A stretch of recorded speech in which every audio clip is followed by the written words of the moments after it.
Hello बच्चों, good morning. कैसे हैं आप? कैसी प्रिपरेशन है आपकी? हम लोग पढ़ रहे थे डीएनएफ ब्लॉक एलिमेंट।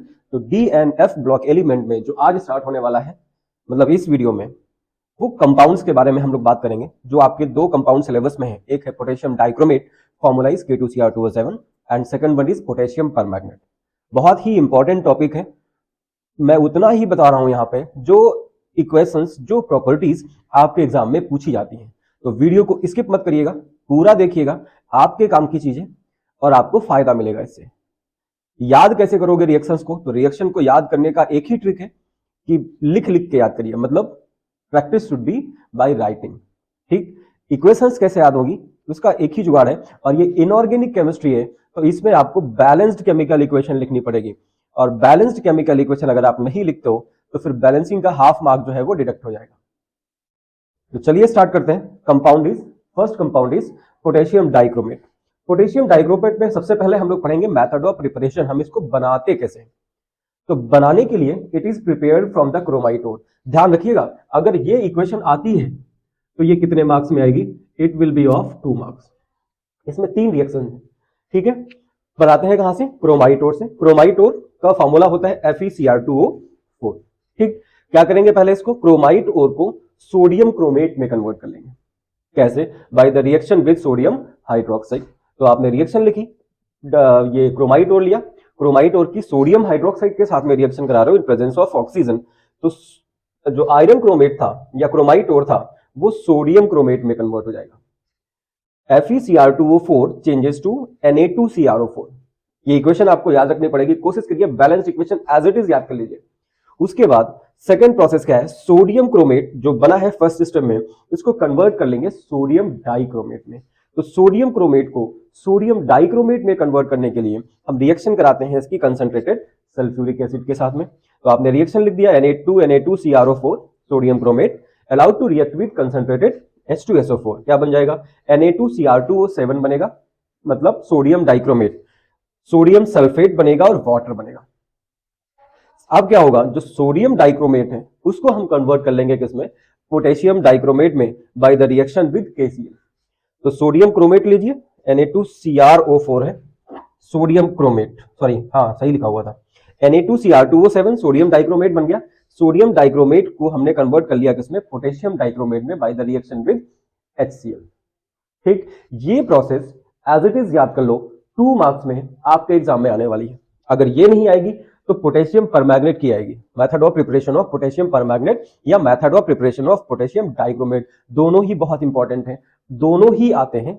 अगर ये नहीं आएगा तो वो आएगा, वो नहीं आएगा तो ये आएगा। ठीक है, उसके बाद पहुंचते हैं हम इसकी प्रॉपर्टीज पे। प्रॉपर्टीज क्या है? सबसे पहले तो पूछता है एक्शन ऑफ हीट, कि अगर हम पोटेशियम डाइक्रोमेट को गर्म कर दें, हीट कर दें, तो फिर क्या होगा? तो पोटेशियम डाइक्रोमेट किस कलर का होता है? ऑरेंज कलर का। जब इसको हम हीट करते हैं तो ये कन्वर्ट हो जाता है पोटेशियम क्रोमेट में, और पोटेशियम क्रोमेट होता है किसका? कौन से कलर का? येलो कलर का। साथ में निकलता है Cr2O3 chromic oxide plus oxygen. ठीक, यहां पे ऐसे भी पूछता है what colour change would you observe when potassium dichromate gate heated. मतलब जब पोटेशियम डाइक्रोमेट को आप हीट करते हो तो कौन सा कलर चेंज ऑब्जर्व होता है? तो देखो, पोटेशियम डाइक्रोमेट कैसा है? ऑरेंज रेड कलर का होता है, कन्वर्ट हो जाएगा हीट करने पर पोटेशियम क्रोमेट में, और पोटेशियम क्रोमेट होता है येलो कलर का। तो आप लिखोगे orange red colour of potassium dichromate changes to potassium chromate. Getting? समझ में आ रहा है? इतना इंपॉर्टेंट है, ध्यान रखिएगा। मैंने पहले बोला कि उतनी ही रिएक्शंस बताने वाला हूं जो आपके एग्जाम में आ रही हैं। उसके बाद एक्शन विद एल्कलीज, मतलब पोटेशियम डाइक्रोमेट की अगर हम किसी बेस के साथ में रिएक्शन करा दें, एल्कलीज मतलब वाटर सॉल्युबल बेस, जैसे सोडियम हाइड्रोक्साइड या पोटेशियम हाइड्रोक्साइड। तो पोटेशियम डाइक्रोमेट लीजिए, KOH के साथ में रिएक्शन कराया, अगेन ये किसमें चेंज हो जाता है? K2Cr4 that is potassium chromate में। ठीक, मतलब ऑरेंज रेड कलर कौन सा कलर में चेंज हो जाएगा? येलो कलर में चेंज हो जाएगा। कब? जब हम रिएक्शन कराते हैं पोटेशियम हाइड्रोक्साइड के साथ में या एल्कली के साथ में। ठीक है, इसका मतलब हो गया कि ये दोनों रिएक्शन जो है, दोनों में कलर चेंज सेम ऑब्जर्व हो रहा है।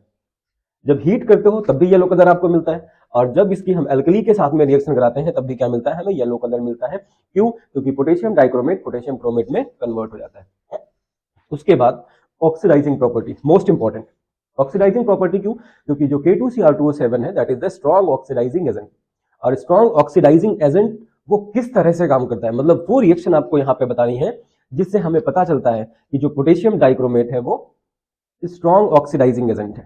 ठीक है ना, आपसे क्वेश्चन पूछेगा कि write the equation which shows the oxidising property of this potassium dichromate. तो पोटेशियम डाइक्रोमेट की जब एसिडिक मीडियम में कंसंट्रेटेड H2SO4 के साथ में रिएक्शन कराते हो तो K2Cr2O7 प्लस 4H2SO4 चेंज हो जाता है K2SO4 में, प्लस Cr2SO4 होल थ्राइस बनता है। ठीक है, प्लस क्या बनेगा, वाटर बनेगा, और ये 3 एटम्स ऑफ ऑक्सीजन, इसको हम बोलते हैं नेसेंट ऑक्सीजन, ये नेसेंट ऑक्सीजन रिलीज करता है, और यही nascent oxygen will be utilised to oxidise the substance. ठीक है, यही क्या करेगा, ऑक्सीडेशन में पार्टिसिपेट करेगा, and that's why potassium dichromate is the strong oxidising agent. ये तो मॉलिक्यूलर इक्वेशन है।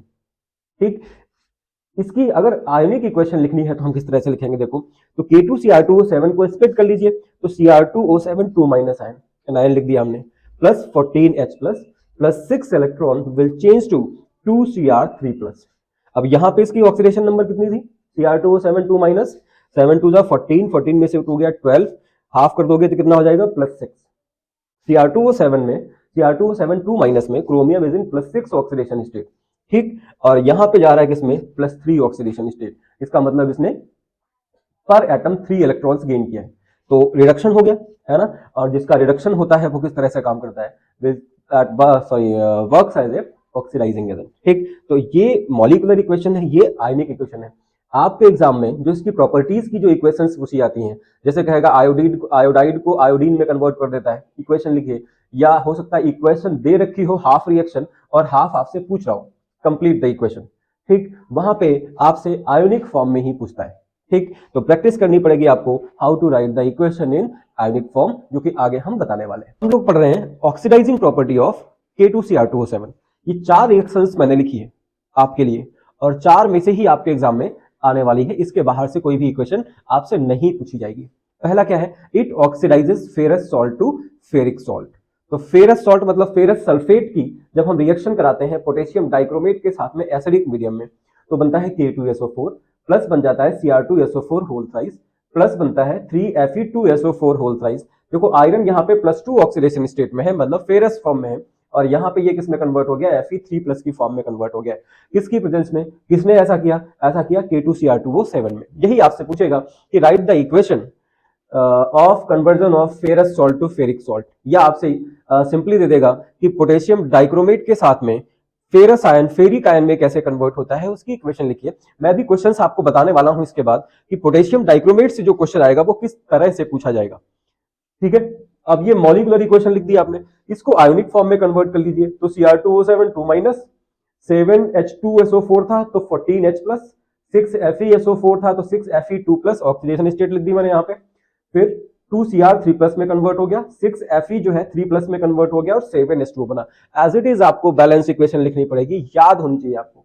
नेक्स्ट क्या है, it oxidises iodide to iodine, मतलब ये I माइनस को I2 में कन्वर्ट कर देता है। ठीक, मॉलिक्यूलर इक्वेशन लिखिए, K2Cr2O7 7H2SO4 6Ki बन गया 4K2SO4 plus Cr2SO4 whole thrice plus 7H2O। अब देखो यहाँ पे I जो है I माइनस की फॉर्म में है ना, और यहाँ पे I2 में कन्वर्ट हो गया, 0 हो गया मॉलिक्यूलर फॉर्म। ठीक है, 0 हो गया ऑक्सीडेशन नंबर यहाँ पे, तो माइनस I से या I माइनस से I2 में कन्वर्ट हो रहा है, -1 से 0 में जा रहा है, तो क्या हो रहा है, इलेक्ट्रॉन लूज कर रहा है ना, ऑक्सीडेशन हो रहा है। सिंपल सी बात है, ऑक्सीडाइजिंग प्रॉपर्टी पढ़ रहे हैं हम लोग। Cr2O7 2 minus 14H plus 6I minus gives out 2Cr3 plus 3I2 and 7H2O। ठीक, एज इट इज इक्वेशंस आपको याद कर लेनी है। अगर आप सोचोगे वहां पे हम बैलेंस करें तो हो सकता है आपको 1 नंबर के क्वेश्चन में ज्यादा टाइम लगाना पड़ जाए, और 4 ही इक्वेशन है आयोनिक फॉर्म वाली। ठीक है, क्या क्या है, फेरस आयन को फेरिक आयन में कैसे कन्वर्ट करता है K2Cr2O7, ये इक्वेशन आपको याद कर लेनी है। आयोडाइड को आयोडीन में कैसे कन्वर्ट कर लेना है, ये इक्वेशन आपको याद कर लेनी है। ठीक, नेक्स्ट कह रहा है it oxidise sulphur S2 minus से S में, या H2S को S में कन्वर्ट कर देना है, तो इसमें भी उसी तरह से इक्वेशन है, मॉलिक्यूलर इक्वेशन। आयनिक फॉर्म में लिखोगे तो हो जाएगा Cr2O7 2 माइनस 14H प्लस, क्योंकि 8 यहाँ पे थे और 6 यहाँ पे, 8 प्लस 6 कितना हो गया 14 plus 3S2 minus gives out 2Cr3 plus 7H2O, और बन गया 3S। सल्फाइड को सल्फर में कन्वर्ट कर दिया इसने, S2 माइनस को हम बोलते हैं सल्फाइड, H2S में सल्फर की ऑक्सीडेशन नंबर है -2, तो इसको हम बोलते हैं सल्फाइड। तो ऐसे भी पूछ सकता है कि write the equation of potassium dichromate in which sulphide changes to sulphur, या it changes sulphide ion to sulphur. Getting? तो तीसरी इक्वेशन ये हो गई। और लास्ट क्या है कि it oxidises sulphur dioxide to sulphuric acid. SO2 को H2SO4 में कन्वर्ट करता है। K2Cr2O7 लीजिए, सल्फर डाइऑक्साइड लीजिए, H2SO4 लीजिए, K2SO4 बनेगा, Cr2SO4 होल थ्राइस बनेगा और H2O बनेगा। सारी इक्वेशंस जो है लगभग सेम टाइप की हैं। अगर एक आपको याद है तो दूसरी को आप आसानी से लिख सकते हो, अगर थोड़ा सा अपना कॉमन सेंस यूज कर रहे हैं। ठीक, ionic form Cr2O7 2 minus 3 sulphur dioxide बना, 2H प्लस, यहाँ पे H2SO4 ही था तो 2H प्लस, 2Cr3 प्लस हो गया। अब देखो यहाँ पे सल्फर डाइऑक्साइड, तो यहाँ पे सल्फेट आयन आपको लेना पड़ेगा, H2SO4 में कह रहा है कन्वर्ट कर रहे हैं, तो 3SO4 2 minus ion and plus H2O। ये 4 इक्वेशंस हैं और 4 ही इक्वेशंस से आपके एग्जाम में कोई ना कोई एक इक्वेशन या 2 इक्वेशन पूछ ली जाएंगे। तो K2Cr2O7 में इंपॉर्टेंट क्या था? एक तो था method of preparation from chromite और, दूसरा क्या था? हीटिंग इफेक्ट, तीसरा क्या था? एक्शन विद एल्कलीज, और उसके बाद ये 4 रिएक्शंस, मतलब 4 और 3 7 इक्वेशंस केवल आपको याद करनी है, और यहां से आपको 2-3 मार्क्स के क्वेश्चंस मिल जाएंगे एग्जाम में। ठीक है, तो अभी याद कर लीजिए इसको, कल के लिए मत छोड़िए। और हाँ, आज जो याद करोगे वो कल रिवाइज भी करो। Now come to the structure of chromate ion and dichromate ion. ये पूछा जा सकता है आपसे, बहुत इंपॉर्टेंट है, और कुछ नहीं करना है इसमें, सिंपल स्ट्रक्चर्स आपको याद रखना है बस। क्रोमेट आयन का कुछ इस तरह से बनेगा और डाइक्रोमेट आयन का इस तरह से बनेगा। ये प्रैक्टिस करनी पड़ेगी आपको, और ये आपको आना चाहिए, याद होना चाहिए। दूसरा देखिए इसके यूजेस क्या क्या होते हैं। एक तो हम लेदर इंडस्ट्री में यूज करते हैं टैनिंग के लिए या डाइंग के लिए। दूसरा फोटोग्राफी में यूज करते हैं for hardening the gelatin film. तीसरा यूज इसका क्रोम एलम की प्रिपरेशन में यूज करते हैं। नेक्स्ट है पोटेशियम डाइक्रोमेट और सल्फ्यूरिक एसिड का जो मिक्सचर होता है, that is used to as a cleansing agent for the glasswares. ठीक है, और पोटेशियम डाइक्रोमेट का एक यूज हम और करते हैं लैबोरेटरी में, as a strong oxidising agent use करते हैं, तो हम लिख सकते हैं used as a laboratory agent. अब देखो ये जो टॉपिक पढ़ा आपने पोटेशियम डाइक्रोमेट, यहां से कौन कौन से क्वेश्चन पूछेगा? मैंने पहले ही बताया था कि मैं सिर्फ उतना ही बता रहा हूं जितना आपसे पूछा जाएगा। एक तो प्रिपरेशन आपसे पूछी जाती है, मेथड ऑफ प्रिपरेशन। दूसरा ऑक्सीडाइजिंग नेचर पूछा जाता है कि how this ferrous ion changes to ferric ion. Iodide को आयोडीन में कैसे कन्वर्ट करेगा, सल्फर डाइऑक्साइड को सल्फ्यूरिक एसिड में कन्वर्ट कैसे करेगा, सल्फाइड S2 माइनस आयन, मैंने 2 माइनस नहीं लिखा वहां पे, सल्फाइड आयन को सल्फर में कैसे कन्वर्ट करेगा।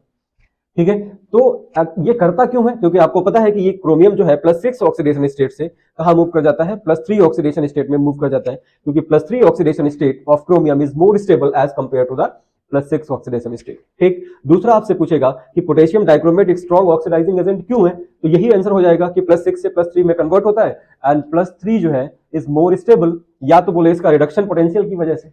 ठीक है, तीसरा पूछता मतलब फोर्थ क्वेश्चन आपसे पूछेगा कि डाइक्रोमेट को क्रोमेट आयन में कन्वर्ट करिए या क्रोमेट को डाइक्रोमेट में कन्वर्ट करिए। तो डाइक्रोमेट को क्रोमेट में कन्वर्ट करने के लिए हम क्या कर देंगे? हीट कर देंगे, कलर चेंज मैंने बताया था आपको, या किसी अल्कली के साथ में रिएक्शन करा देंगे। ठीक, बन जाएगा। क्रोमेट को डाइक्रोमेट में कैसे कन्वर्ट करोगे? तो इसमें जो क्रोमेट आयन है इसकी हम सल्फ्यूरिक एसिड के साथ में रिएक्शन कराएंगे, dilute sulphuric acid. Acidic medium में जितनी भी रिएक्शंस होती हैं पोटेशियम डाइक्रोमेट की, वो डाइल्यूट H2SO4 की प्रेजेंस में होती हैं। हो सकता है कहीं पे मैंने कंसंट्रेट H2SO4 बोल दिया हो, तो उसको सही कर लीजिएगा। ठीक, क्रोमेट आयन की डाइल्यूट H2SO4 के साथ में रिएक्शन कराओगे तो वो कन्वर्ट हो जाएगा डाइक्रोमेट आयन में। और बाद में आपसे पूछता है एक्शन ऑफ हीट, कि पोटेशियम डाइक्रोमेट को जब हीट करते हैं तो क्या फर्क पड़ता है, क्या कलर चेंज ऑब्जर्व होता है। बस इससे ज्यादा इस टॉपिक से आपसे नहीं पूछेगा। एक और कंपाउंड है हमारे पास में आपके सिलेबस में, दैट इज KMnO4 पोटेशियम परमैग्नेट। इसकी भी कुछ 4-5 रिएक्शन है। थोड़ा जवान हकला जा रही बेटा, ठंड बहुत है। अगेन बहुत ही ज्यादा important next compound potassium परमैग्नेट, formula KMnO4। यहाँ पे मैग्नीज की ऑक्सीडेशन स्टेट बताइएगा कितना है कमेंट बॉक्स में। कैसे प्रिपेयर करते हैं इसको, 2 मार्क्स का क्वेश्चन, बहुत इंपॉर्टेंट। प्रिपरेशन ऑफ पोटेशियम परमैग्नेट कैसे बनाते हैं? फ्रॉम पायरोलुसाइड, फॉर्मूला होता है MnO2। ठीक है, 2 स्टेप है यहाँ पे। पहले क्या करते हैं? कन्वर्जन ऑफ पायरोलुसाइड टू K2MnO4, मतलब MnO2 को हम कन्वर्ट कर लेते हैं पोटेशियम मैग्नेट पे। K2MnO4 में Mn की ऑक्सीडेशन नंबर कितनी होगी फटाफट बताइएगा? 4 दूने 8 हो गया, 8 में से 2 गया तो यहाँ पे आ गया +6। मैग्नीज +6 ऑक्सीडेशन स्टेट पे है तो वो मैग्नेट है, पोटेशियम मैग्नेट। और अगर +7 ऑक्सीडेशन स्टेट में होगा तो हो जाएगा पोटेशियम परमैग्नेट। ठीक, तो सबसे पहले क्या किया आपने? MnO2 को K2MnO4 में कन्वर्ट कर लिया by the reaction with KOH and in presence of oxygen. तो 2MnO2 plus 2KOH plus O2, ये कन्वर्ट हो गया K2MnO4 प्लस 2H2O। उसके बाद क्या करना है, जो पोटेशियम मैग्नेट है उसको कन्वर्ट कर देना है किसमें, पोटेशियम पर मैग्नेट में।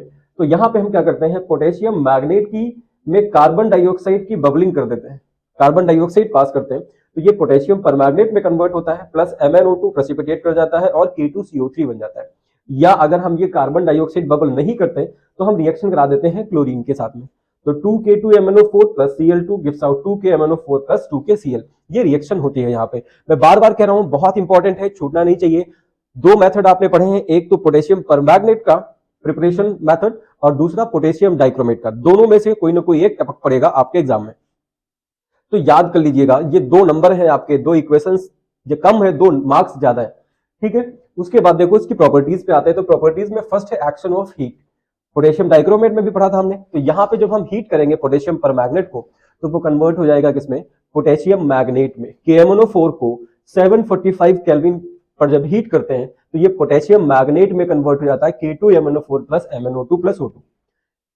स्ट्रॉन्ग ऑक्सीडाइजिंग एजेंट है, और ये जो ऑक्सीडाइजिंग प्रॉपर्टी है ये न्यूट्रल मीडियम में भी ऑक्सीडाइजिंग एजेंट की तरह काम कर सकता है, एल्कलाइन मीडियम में भी ऑक्सीडाइजिंग एजेंट की तरह काम कर सकता है, और एसिडिक मीडियम में भी काम कर सकता है as a strong oxidising agent, ठीक है। तो सबसे पहले हम लोग मूव करते हैं ऑक्सीडेशन इन न्यूट्रल मीडियम। न्यूट्रल मीडियम में किस तरह से ऑक्सीडाइजिंग एजेंट की तरह काम करता है। तो KMnO4 की जब वाटर के साथ में रिएक्शन कराते हैं तो ये KOH बनता है प्लस MnO2 बनता है plus 3 atoms of nascent oxygen निकलता है, ठीक है। इसकी ये आयनिक इक्वेशन है, MnO4 minus plus 2H2O plus 3 electron gives out MnO2 plus 4OH minus. आपको याद रखनी है आयोनिक इक्वेशन, ठीक। तो यहां से आपको 2 चीजें समझ में आई। एक तो ये आपको याद करनी पड़ेगी, इनऑर्गेनिक है बेटा, याद ही करनी पड़ेगी, इसमें समझाना कुछ है नहीं, simply keep writing and it will learn to you. और उसके बाद एक्शन ऑफ हीट ध्यान रखिएगा। दूसरा ऑक्सीडेशन इन न्यूट्रल मीडियम, यहां पे तीनों मीडियम्स में हमें इसकी रिएक्शंस पढ़नी पड़ेंगी, तो ये थोड़ा सा लंबा टॉपिक हो जाता है as compare to the K2Cr2O7। अब देखो how this KMnO4 acts as a oxidising agent in neutral medium.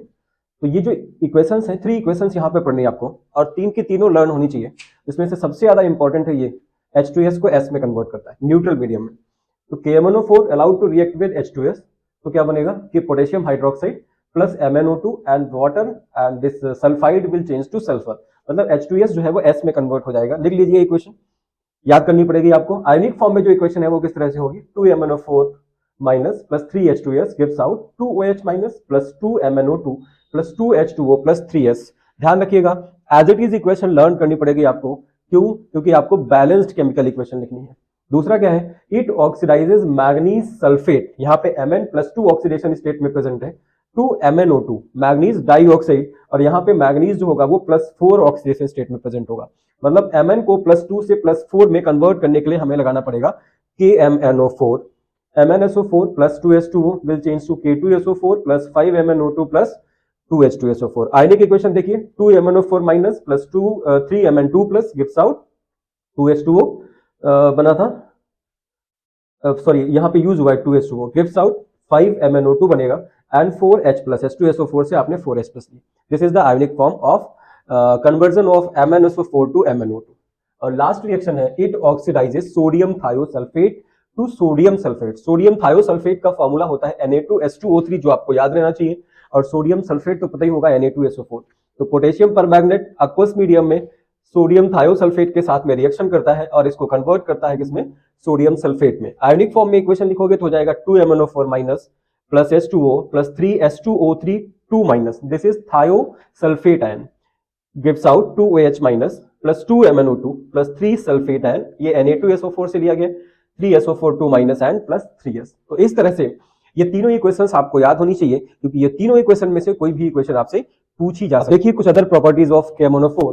तो 2 तरह के आयंस पढ़े आपने, एक तो परमैग्नेट आयन पढ़ा MnO4 माइनस, और दूसरा पढ़ा मैग्नेट आयन MnO4 2 माइनस। तो एक पॉइंट जरूर याद रख लीजिएगा कि जो मैग्नेट आयन है MnO4 2 minus, it is paramagnetic in nature with 1 unpaired electron, but परमैग्नेट ion MnO4 minus is diamagnetic.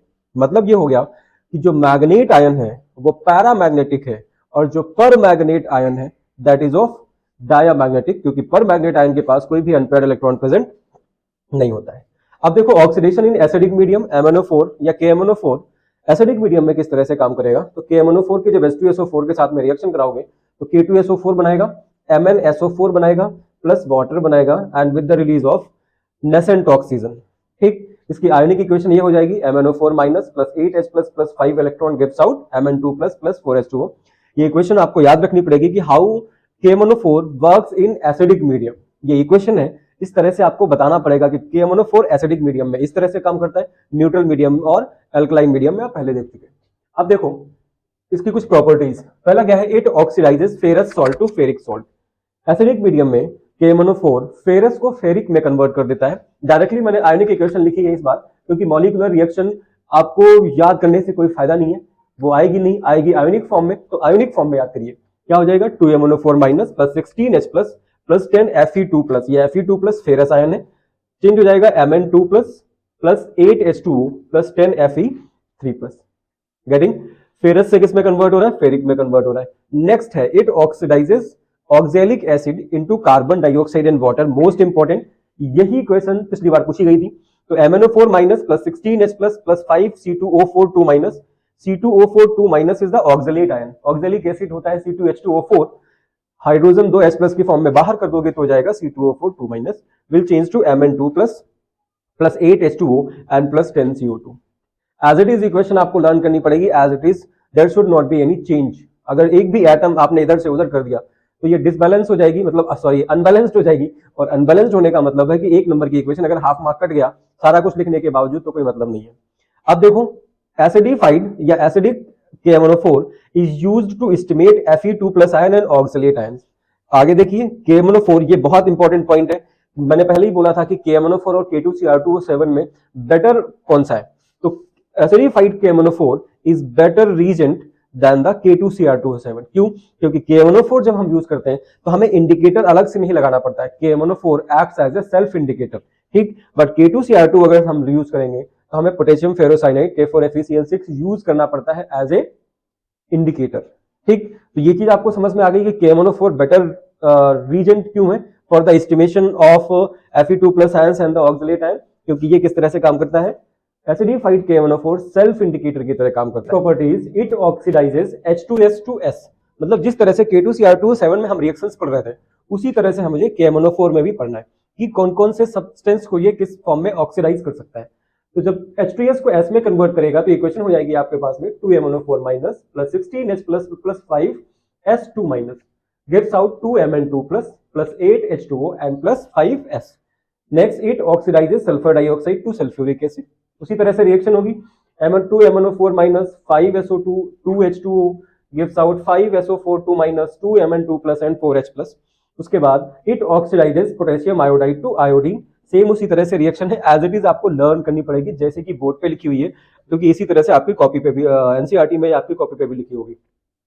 Now come to the uses of KMnO4। तो पहली चीज है कि it is used as a powerful oxidising agent, हम laboratory में इसको use करते हैं लेबोरेटरी एजेंट रीजेंट की तरह।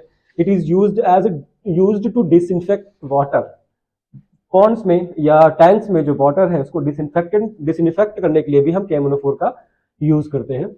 अगला जो पॉइंट है वो मोस्ट इंपॉर्टेंट पॉइंट है, क्या है, used in the qualitative analysis for the detection of halides sulphides and oxalates, और उसके बाद क्वांटिटेटिव एनालिसिस में भी हम इसका यूज करते हैं। ठीक, स्ट्रक्चर्स पूछे जाते हैं आपके एग्जाम में, पूछे जाएंगे परमैग्नेट आयन का भी और मैग्नेट आयन का भी। तो ये मैग्नेट आयन है MnO4 2-, ये जहां पे भी प्रेजेंट होगा ग्रीन कलर दे रहा होगा, और जो परमैग्नेट आयन है ये आपको तो पता है पर्पल कलर देता है। ठीक, इसके स्ट्रक्चर्स कुछ इस तरह से बनेंगे।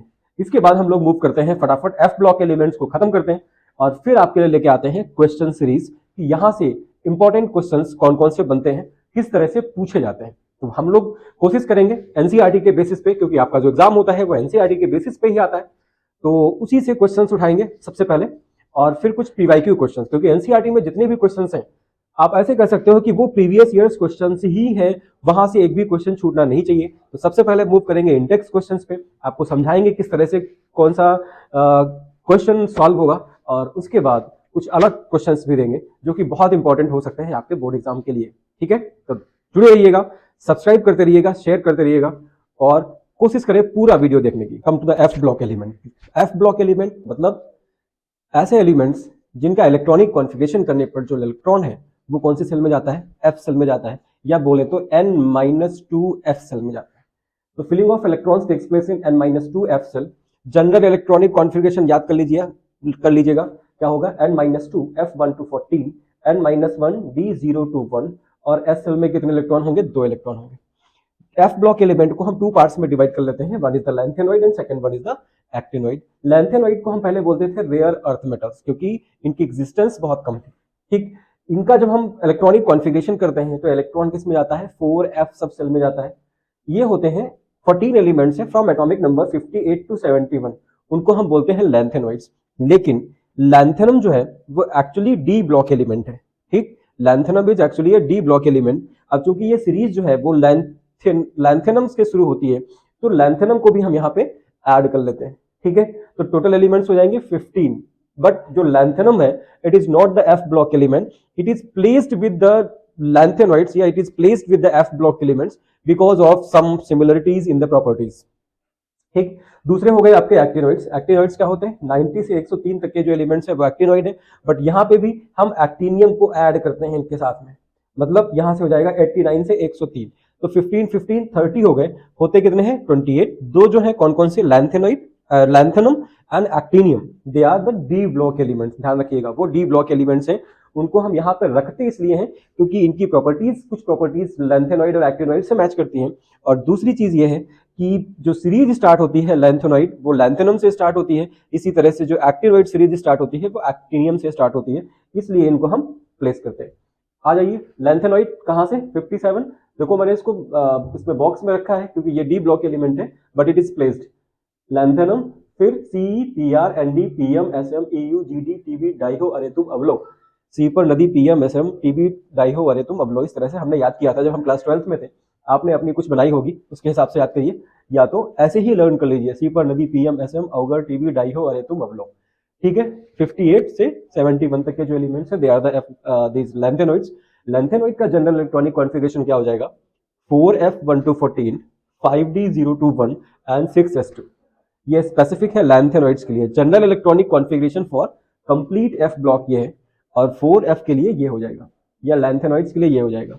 ठीक है, इसमें एक देखो है जीडी गैडोलिनियम एलिमेंट, इसमें क्या है, इसका इलेक्ट्रॉनिक कॉन्फ़िगरेशन होना चाहिए Xc 4f8 एंड 6s2। ये एक्सपेक्टेड है बट ये नहीं होता है, होता कितना है 4f7 5d1 एंड 6s2। ऐसा क्यों, क्योंकि 4f में जब 7 इलेक्ट्रॉन्स होंगे तो हाफ फिल्ड हो जाएगा, और हाफ फिल्ड होने की वजह से स्टेबिलिटी बढ़ जाएगी, तो ये इलेक्ट्रॉन डी वाला नहीं लेता है, एक्सेप्ट नहीं करता है। तो ये इसका एक्चुअल इलेक्ट्रॉनिक कॉन्फ़िगरेशन है, याद रखिएगा।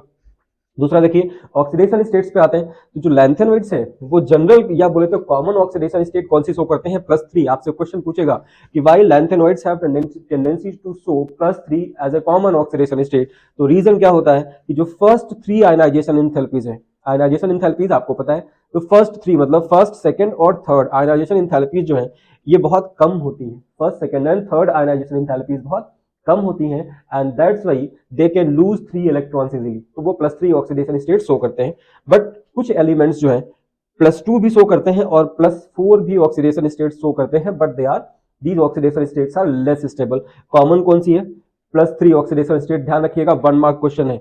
दूसरा देखिए, हायर ऑक्सीडेशन स्टेट्स मतलब +4 +5 +4 या इस तरह से हायर ऑक्सीडेशन स्टेट किसके साथ में होगी, फ्लोराइड्स के साथ में होगी और ऑक्साइड्स के साथ में होगी। ठीक है, दूसरा देखिए, +2 ऑक्सीडेशन स्टेट कौन कौन शो करता है, +2 ऑक्सीडेशन स्टेट कौन कौन सा एलिमेंट शो करेगा इन लैंथेनॉइड्स, तो एनडी शो करेगा, समैरियम शो करेगा, ईयू शो करेगा, वाईबी शो करेगा एंड टीएम शो करेगा।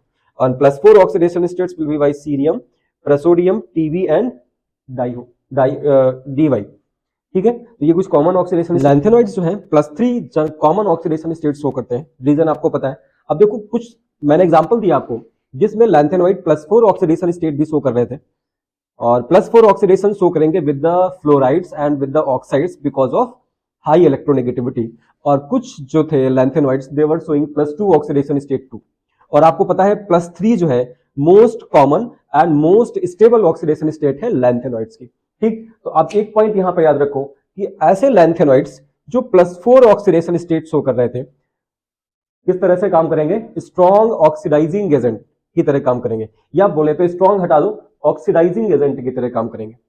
क्यों? क्योंकि common and most stable oxidation state है +3।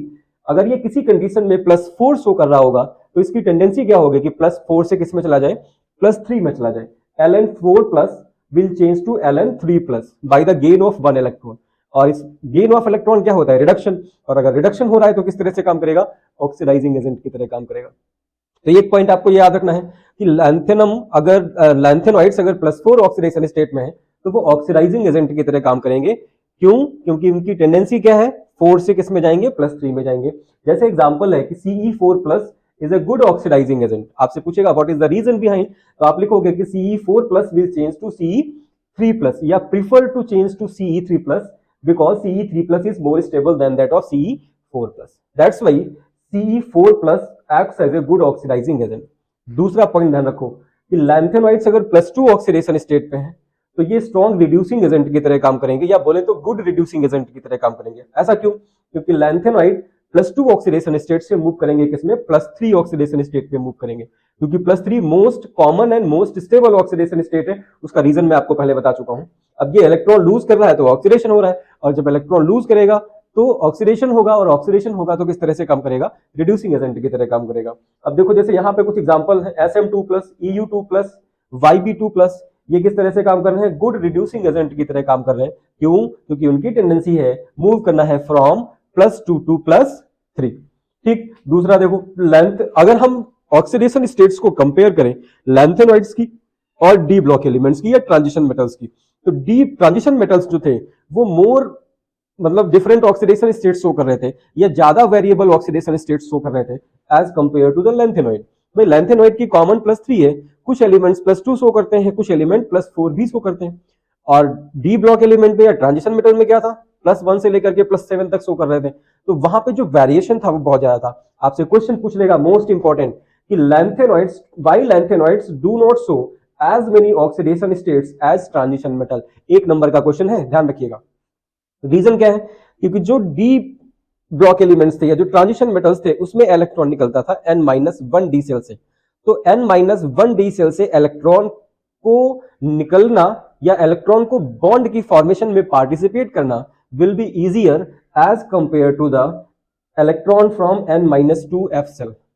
मतलब एफ जो है डी से और ज्यादा अंदर है, तो डी सेल से इलेक्ट्रॉन निकल के बॉन्ड में पार्टिसिपेट करना इजी है as compare to the N-2 F subcell, and that's why lanthanoids showing less variable oxidation states as compared to the transition metal। Very important question।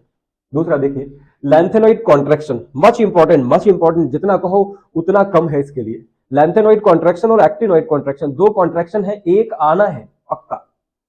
होता क्या है lanthanoid contraction, देखो आपने पढ़ा था कि जो रेडियस है एटॉमिक रेडियस, वो लेफ्ट टू राइट जाने पर एटॉमिक रेडियस घटती है और टॉप टू बॉटम जाने पर एटॉमिक रेडियस बढ़ती है ना। तो जब घटेगी या बढ़ेगी तो एक स्पेसिफिक ट्रेंड को फॉलो कर रही होगी। बट लैंथेनॉइड सीरीज में क्या होता है कि जब लैंथेनॉइड्स में हम लैंथेनम से लेकर के लास्ट का जो एलिमेंट है उस सीरीज में मूव करते हैं, ठीक है, मतलब एटॉमिक नंबर 57 से लेकर के अगर हम 71 तक मूव करते हैं तो जो एटॉमिक रेडियस है वो एक्सेप्शनली डिक्रीज कर जाती है, बहुत ज्यादा तेजी से डिक्रीज करती है, वो जनरल ट्रेंड को फॉलो नहीं करती। क्यों? क्योंकि आता क्या है, एफ सेल। एफ सेल में जैसे जैसे एक एक इलेक्ट्रॉन पड़ता है, ठीक है, तो इफेक्टिव न्यूक्लियर चार्ज तो बढ़ता होता है भाई, एक एक इलेक्ट्रॉन ऐड हो रहा ना लेफ्ट टू राइट सीरीज में मूव करने पर, लैंथेनम सीरीज में, लैंथेनॉइड सीरीज में एक एक इलेक्ट्रॉन बढ़ रहा है तो इफेक्टिव न्यूक्लियर चार्ज बढ़ रहा है। लेकिन ये जो जैसे जैसे एक एक इलेक्ट्रॉन बढ़ेगा 4f सेल जो है शील्डिंग इफेक्ट इसको करना चाहिए था ज्यादा और कर देगी कम। तो due to the poor shielding effect caused by the 4f subshell in lanthanoids, the effect of effective nuclear charge increases, and that's why atomic radius of atoms या elements decreases exceptionally, and this exceptional decrease in the radius of elements while moving left to right is called as the lanthanoid contraction। इसकी वजह से है due to the 4f poor shielding effect caused by the 4f subcell। अब देखो इस lanthanoid contraction के basis पे मैंने आपको बताया था जर्कोनियम एंड हाफनियम। देखो हाफनियम की एटॉमिक रेडियस ज्यादा होनी चाहिए क्योंकि वो नीचे है, जर्कोनियम ऊपर है। बट यहाँ पे देखो हाफनियम की 159 पिकोमीटर है और जर्कोनियम की हो जाती है 160 पिकोमीटर। रीजन क्या है? क्योंकि हाफनियम में आ जाता है कौन सा, lanthanoid contraction, poor shielding effect of 4f subshell या तो लैंथेनॉइड कॉन्ट्रैक्शन। तो लैंथेनॉइड कॉन्ट्रैक्शन की वजह से हाफनियम की एटॉमिक रेडियस कम हो जाती है as compare to the zirconium 1 number का क्वेश्चन है, ये भी और ये भी। ठीक, दूसरा देखो NbNt है, ये बहुत कम पूछा गया है। नेबुलियम एंड टैंटनम, दोनों की एटॉमिक रेडियस सेम है, जबकि टैंटनम की ज्यादा होनी चाहिए, है ना। तो यहां पे भी क्या हो जाएगा, सेम रीजन, क्योंकि टीए के पास में आ जाएगा लैंथेनॉइड कॉन्ट्रैक्शन, जिसकी वजह से इसकी एटॉमिक रेडियस नेबुलियम के एटॉमिक रेडियस के बराबर हो जाती है। ठीक है, इसके बाद हम लोग मूव करते हैं एक्टिनॉइड्स, उसमें भी थोड़ी सी प्रॉपर्टीज है, और बस उसके बाद ये चैप्टर खत्म होगा। फिर हम लोग पहुंचेंगे मच इंपॉर्टेंट क्वेश्चन, या बोले तो very important questions of D and actinoids. Actinium और उसके आगे के जो 14 एलिमेंट्स हैं उनको हम एक्टिनॉइड्स कहते हैं। एटॉमिक नंबर 89 से 103 तक। 89 एक्टिनियम का है, और एक्टिनियम को हम इसीलिए यहाँ पे रखते हैं क्योंकि इसकी कुछ प्रॉपर्टीज एक्टिनॉइड से मैच करती हैं, और प्लस जो एक्टिनॉइड सीरीज है वो स्टार्ट होती है एक्टिनियम के आगे से, तो एक्टिनियम रख लेते हैं यहाँ पे। जनरल इलेक्ट्रॉनिक कॉन्फ़िगरेशन हो जाएगा, ये स्पेसिफिकली आप लिख लीजिएगा, याद होना चाहिए आपको। 5f 1 to 14, 6d021 and 7s2। ये एमसीक्यू का क्वेश्चन आ सकता है या 1 मार्क में आ सकता है। कॉमनली कॉल्ड एज ट्रांसयूरेनिक एलिमेंट्स, क्यों? क्योंकि ये यूरेनियम या उसके किसी आइसोटोप के द्वारा प्रिपेयर किए गए। ठीक है, इनका जो हाफ लाइफ होता है वो बहुत शॉर्ट होता है, मतलब बहुत कम टाइम में ये चेंज हो जाते हैं, इनका हाफ लाइफ बहुत शॉर्ट है, and do not exist in nature, ये नेचर में एग्जिस्ट नहीं करते because of its short half life period, and most of the actinoids are radioactive in nature. आपसे क्वेश्चन पूछता है कि जो एक्टिनॉइड्स है, it is very difficult to study the properties of actinoids, तो रीजन यही हो जाएगा, आप सिंपली लिखोगे क्योंकि इनका शॉर्ट हाफ लाइफ है, and most of the elements of the actinoid are radioactive in nature. ये 1 मार्क क्वेश्चन है, ध्यान रखिएगा। क्या क्वेश्चन मैंने बताया? Why it is very difficult to study the properties of actinoids, तो रीजन क्या हो जाएगा? Because of very short half life and it's radio active nature, क्योंकि इसमें हार्मफुल रेडिएशंस का इमिशन होता रहता है। ठीक है, ये कौन कौन से एलिमेंट्स हैं? ये एलिमेंट्स से सीरीज आपको याद होगी, अगर नहीं भी याद है तब भी कोई बात नहीं, काम चलेगा, क्योंकि लैंथेनॉइड और एक्टिनॉइड से ज्यादा कुछ नहीं पूछता है। एक तो कॉमन ऑक्सीडेशन स्टेट के बारे में पूछता है, लैंथेनॉइड और एक्टिनॉइड कॉन्ट्रैक्शन पूछता है, लैंथेनॉइड और एक्टिनॉइड्स में कॉमन क्या है ये पूछता है, और डिस्टिंक्ट क्या है ये चीज पूछी जाती है आपसे। ठीक है, और कभी कभी पूछता है कि एक्टिनॉइड कॉन्ट्रैक्शन ग्रेटर क्यों है लैंथेनॉइड कॉन्ट्रैक्शन से, ये सारी चीजें। और एक क्वेश्चन और पूछता है कि जो लैंथेनॉइड्स हैं वो एक्टिनॉइड्स की तुलना में less variable oxidation state show करते हैं, तो उसका रीजन आगे देखिए। कॉमन ऑक्सीडेशन स्टेट यहाँ पर भी +3 है, लैंथेनॉइड में भी +3 था, इसका मतलब ये कॉमन प्रॉपर्टी है दोनों में। Oxidation states are more variable lanthanoid than lanthanoid, मतलब एक्टिनॉइड्स की जो ऑक्सीडेशन स्टेट है ये +4 +5 +6 +7 तक शो करते हैं, जबकि लैंथेनॉइड्स में ऐसा नहीं था, क्योंकि लैंथेनॉइड्स में जो एनर्जी डिफरेंस था ऑर्बिटल्स के बीच में वो ज्यादा है as compare to these actinoids. Actinoids में क्या लिखा है? Oxidation states are more variable than lanthanoids due to less energy difference between 5f 6d and 7f। उसके बाद मोस्ट इंपॉर्टेंट आते हैं एक्टिनॉइड कॉन्ट्रैक्शन। तो actinoid contraction is similar to the lanthanoid contraction. Lanthanoid में कॉन्ट्रैक्शन हो रहा था 4f subshell की वजह से, यहाँ पे होगा due to the poor shielding effect caused by the 5f subshell. इतना डिफरेंस है, दोनों में ही एक्सेप्शनल डिक्रीज होता है एटॉमिक रेडियस का। अब ये जो एक्टिनॉइड कॉन्ट्रैक्शन है ये ज्यादा है, मतलब as compare to the lanthanoids, actinoids की जो रेडियस है वो ज्यादा कम होती है, कम हो जाती है। किसकी वजह से? क्योंकि 5f सेल का जो शील्डिंग इफेक्ट है वो 4f सेल के शील्डिंग इफेक्ट से कम है, मतलब 5f shell have more poor shielding effect than the 4f, that's why actinoid contraction is greater than that of lanthanoid contraction. इस तरह से ये डी एंड एफ चैप्टर खत्म हुआ अभी यहाँ पे, इसको तैयार करिए। नेक्स्ट मैं जो वीडियो लेके आ रहा हूं that will be some very important questions, skip मत करिएगा बिल्कुल भी, और वो क्वेश्चंस जो बोर्ड एग्जाम में आने वाले हैं। तो अभी के लिए इतना ही, शेयर करिए, सब्सक्राइब करिए, लाइक करिए, अपने दोस्त